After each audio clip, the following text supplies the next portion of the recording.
Hi, I'm Julia. Welcome to Julia Lives. Today I'm going to give you a tour of Virginia Beach and a few things you can do that are a little more off the beaten path. The trip started with a 6-day car rental from Enterprise with this Toyota Corolla, which was pushing 60,000 miles. And that's a lot on a rental car. I've had people ask, how does it work? I see people all the time renting cars that say, I've never rented a car. It was a peppy little thing, but look at me trying to get in and out of this. I mean, you almost have to like launch yourself to get back out of the vehicle. I paid $420 for this car. When you rent a car, you do have to have a valid driver's license and a credit card. They're going to put a deposit on the card that will later fall off. In my case, it was a $300 deposit. So here we are in the beautiful Virginia Beach Pickleball Club. This is a club for enthusiasts, but they will let non-members play. You can borrow or rent a paddle for $2 when you're there. They had quite a variety. And this is the inside of the pro shop. They also had clothes and other pickleball essentials. You'll see here the courts that they have currently, but I spoke to the man running the pro shop and he said there's a plan to install, I believe he said 30 more courts. I believe they have 20 right now. I was surprised at a city the size of Virginia Beach how limited their pickleball options were. These courts were at about 8:30 in the morning and nobody was playing because of the fog.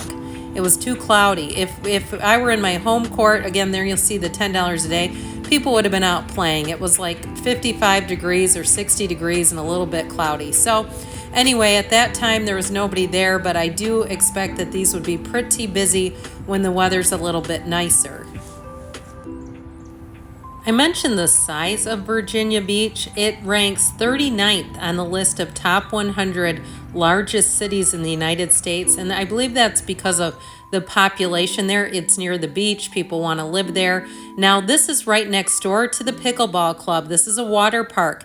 It's also right next to the aquarium. So if you had kids and you wanted to maybe get in some pickleball, go to a water park to cool down, that would be an option when it's a little bit nicer. This is the south building of the aquarium that is newer, I believe. There are two different buildings, so the main building is next door, but these are all literally right next to each other. I think it was about maybe a 10-minute drive from my hotel, and I stayed right in the hotel zone. So in terms of traffic, it wasn't too bad. Parts of Virginia Beach are very dense with traffic. Now I'm going to take you into the town center. I thought this area was great and definitely worth a visit. You'll see here there's quite a few little shops, and there's also a comedy club. There is a Funny Bone comedy club and restaurant here, so you could choose to eat at one of the restaurants. There's a Cheesecake Factory not too far down from the Funny Bone, or you could just have dinner and comedy. The tickets for the comedy shows were right around $30. However, I've been to a lot of comedy shows. They're not typically all ages, so you might want to check out what you're getting yourself into depending on whom you're traveling with. You'll see Nike and Lululemon here, and then there's another extension just down the block of the shopping as well. I parked right on the street, but there is a parking structure here. So you'll see my little rental car was there in the distance. They have a Shake Shack, and they have the stores that you see here. There's a Tupelo Honey here, and then you'll see there's the car again, the rental, but then there's also this parking garage. I did not see a meter or a way to pay for that street parking, so I just made it quick. However, if I was going to a comedy show or something, I'd probably just park in the parking structure to be safe. They have DSW, they had J. Crew Factory, they had a fresh, I believe it's called Fresh Market store. You'll see they had the Target there. Now we're on to the Edgar Cayce Center. Okay, this is a mystical center. If you don't know anything about Edgar Cayce, he was a renowned medical intuitive. He gave tens of thousands of intuitive readings, and then they have this whole center. You can go here and buy crystals. You can have your aura read for $25. If you want a full report, you can pay $40. This is the meditation room if you'd like to go up there. They also give free lectures. It is completely free to visit here. The lectures are scheduled for different times of the day. They have a full schedule of events. Now walking up here, this is where they now host the Labyrinth, and you can walk that any time of the day, whether they're open or not. There's also the Gray's Cafe in this building and a spa. So the spa offers some nice little advantages. They have students who are in training, and you can get a massage. At least when I was there, I believe it was $25 from a student if you'd like to do that.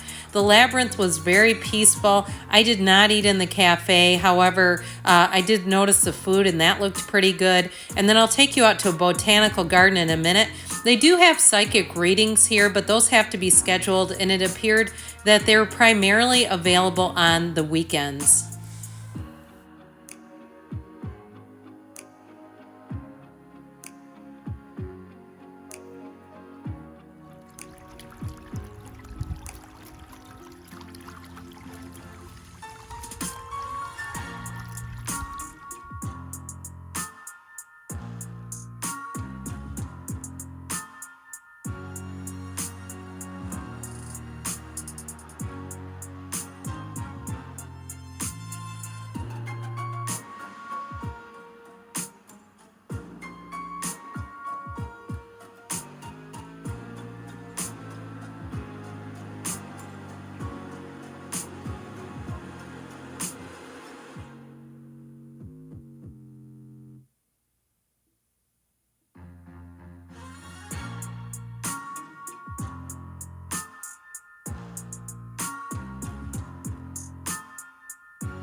And just down the street is the historic Cavalier Hotel. Yes, this is only about a 5-minute drive from the Edgar Cayce Center. I stayed here and I have a full review of this hotel and beach club.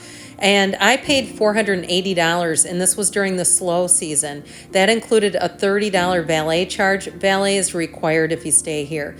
But you could also stop in and visit. You'll see this nice terrace where you could have a drink.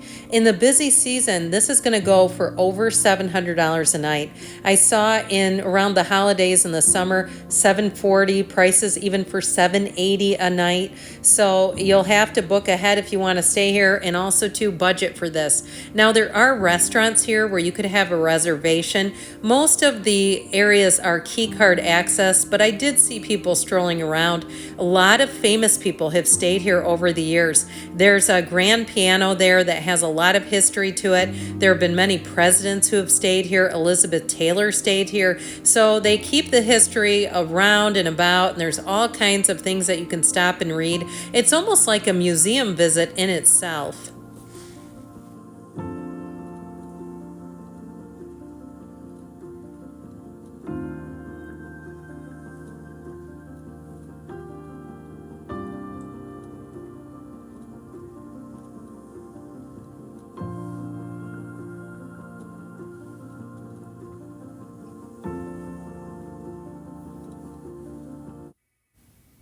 Okay, the boardwalk is not exactly off the beaten path. This is why a lot of people come to Virginia Beach. However, I did want to give you a little tip on the parking. I'll show you in just a minute. These are the shops that are around the area. I have more shopping at the end in addition to the town center. I think it depends on what you're trying to buy. There's a lot of beach knickknacks and things in this area.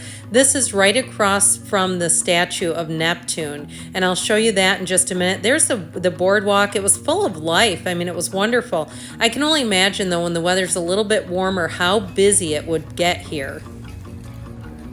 There are a lot of hotels in this area right across from the statue of Neptune. I also, too, the hotels I stayed at, the Cavalier and also the Marriott, those were too far down. The boardwalk actually ends before you can get to those. So I drove down because it would have been about a 5-block walk, which in a little warmer weather would have been just fine. But I felt like it was a little chilly to be walking all that way, so I drove. I pulled into a parking lot and it said to pay the attendant. Boy, he made a beeline for me and wanted $10. And I said, well, I'm just going across the street. And so I said, would it be better for me to park somewhere else? And he basically said, I don't know, figure it out. And so then I ended up finding street parking and just quickly made my way about. But there's some construction going on here, but you'll see those attendants, if you park, they are working and they are looking for people to pay that $10. And when I was only there for just a couple of minutes, that seemed like kind of a waste of money. There is a parking structure here, so I would either stay close by. There's the lot and there's the attendant in his yellow vest just doing his job.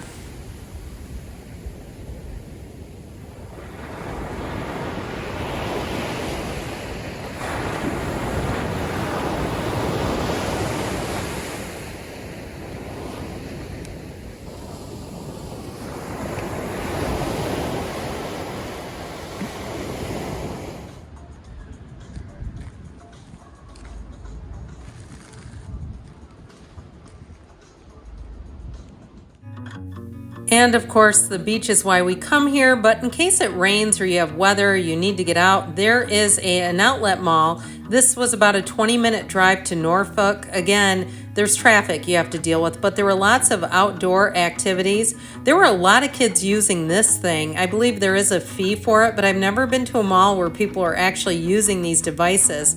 So they had a lot of different stores here. You'll see Nike, Coach, Adidas was here. There's a Tory Burch here. There are a lot of kids' clothes shops here as well. It wasn't too crowded, even though the weather was, it's kind of cloudy. It really was not busy at all. The parking was a breeze.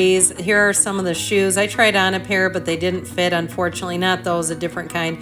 This was in Kate Spade. I just thought these were cute. It's too bad they don't do pickleball gear. I think that would sell. This is North Face. And then they also have the regular mall in Virginia Beach, the Lynn Haven Mall. That was a warning sign about unaccompanied teenagers on the weekends.